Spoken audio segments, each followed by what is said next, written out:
ఓం సాయిరామ్. నవరాత్రి కలశ స్థాపన ఎలా చెయ్యాలి? ఉపవాసం చేసేవాళ్ళు పొరపాటున కూడా ఈ తప్పులు చెయ్యకండి. హిందూ మతంలో అతి పెద్ద పండుగ అయిన దేవీ నవరాత్రులు సెప్టెంబర్ 22వ తేదీ నుంచి ప్రారంభం కానున్నాయి. నవరాత్రుల 9 రోజుల్లో దుర్గాదేవి 9 రూపాలను పూర్తి ఆచారాలతో పూజిస్తారు. నవరాత్రుల మొదటి రోజైన శుభ సమయంలో కలశం ఏర్పాటు చేసి దుర్గాదేవిని ఆవాహన చేస్తారు. ఆపై మొత్తం 9 రోజుల పాటు అమ్మవారిని 9 రకాల రూపాలను భక్తితో పూజిస్తారు. నవరాత్రుల్లో 9 రోజులు కూడా అఖండ జ్యోతిని వెలిగిస్తారు. దుర్గాదేవిని ప్రసన్నం చేసుకోవడానికి భక్తులు 9 రోజుల పాటు ఉపవాసం ఉంటారు. కానీ ఈసారి 10 రోజులు అమ్మవారిని పూజిస్తారు. మొదటి రోజు దుర్గాదేవి అవతారం అయిన శైలపుత్రికి అంకితం చేయబడింది. ఈ రోజున ఆచారాల ప్రకారం శైలపుత్రిని పూజించడం ద్వారా అమ్మవారి ప్రత్యేక ఆశీర్వాదం లభిస్తుందని, ప్రతి కోరిక నెరవేరుతుందని నమ్మకం. లేదా అమ్మవారిని బాలా త్రిపుర సుందరిగా పూజిస్తారు. నవరాత్రి కలశ ప్రతిష్టాపన విధి విధానం. నవరాత్రుల్లో ధాన్యానికి ప్రత్యేక ప్రాధాన్యత ఉంటుంది. ధాన్యాన్ని ఒక రోజు ముందు నీటిలో నానబెట్టి మొలకెత్తనివ్వండి. మరుసటి రోజు అంటే కలశ ప్రతిష్టాపన సమయంలో పూజ గదిని గంగాజలం చల్లి శుద్ధి చేయండి. అనంతరం దుర్గాదేవి చిత్రాన్ని లేదా విగ్రహాన్ని ఉంచండి. మట్టి నీరు వేసి ధాన్యం ఉంచండి. కలశ ప్రతిష్టాపన చేసే ముందు కలశాన్ని తూర్పు లేదా ఉత్తర దిశలో లేదా ఈశాన్య మూలల్లో ఏర్పాటు చేసుకోవాలి. కుండలో నీరు, గంగాజలం, నాణ్యం, కుంకుమ, పసుపు, దర్పలు, తమలపాకులు వేసి ధాన్యంపై అమర్చండి. మామిడాకులను వేసి అనంతరం కొబ్బరికాయను ఏర్పాటు చేసుకోవాలి. ఒక పాత్రలో శుభ్రమైన మట్టిని వేసి 7 రకాల ధాన్యం వేయండి. ఘట స్థాపనతో పాటు ధూప దీపాలను తప్పకుండా వెలిగించండి.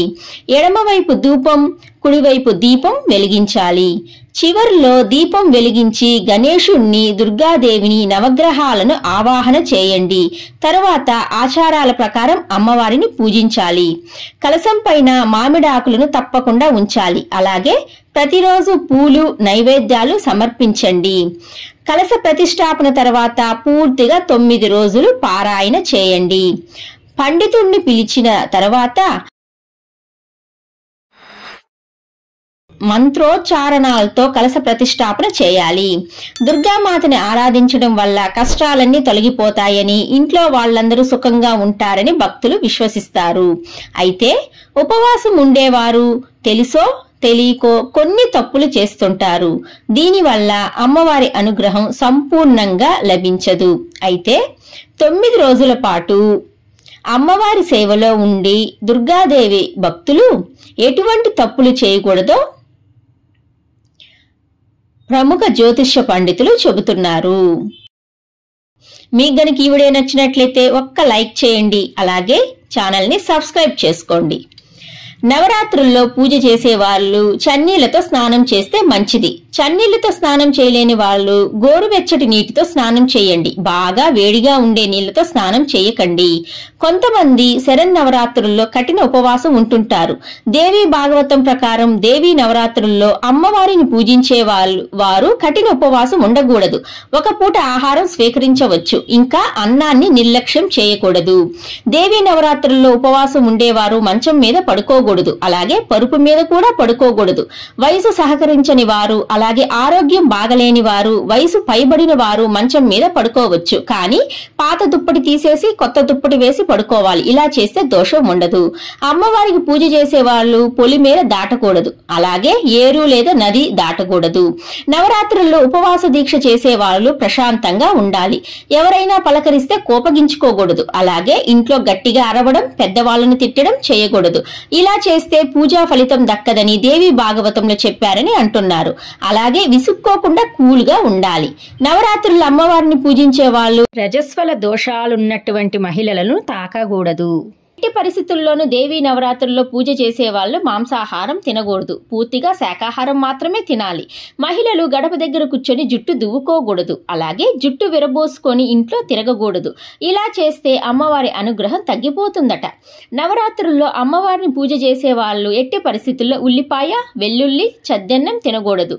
ఈ నియమాలు పాటిస్తూ నవరాత్రుల్లో పూజ చేస్తే సంపూర్ణ అనుగ్రహం లభిస్తుందని పండితులు సూచిస్తున్నారు. నవరాత్రి ఉపవాసంలో ఏమి ఆహారం తీసుకోవాలి?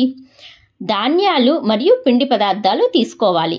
అన్ని రకాల గింజలను ఉపవాస సమయంలో తీసుకోవచ్చు. రాక్ సాల్ట్, నల్ల మిరియాలు, యాలకులు, జీలకర్ర పొడిని ఉపయోగించవచ్చు. పచ్చిమిరపకాయలు, అల్లం, కొత్తిమీర ఆకులు, నిమ్మరసం తీసుకోవచ్చు.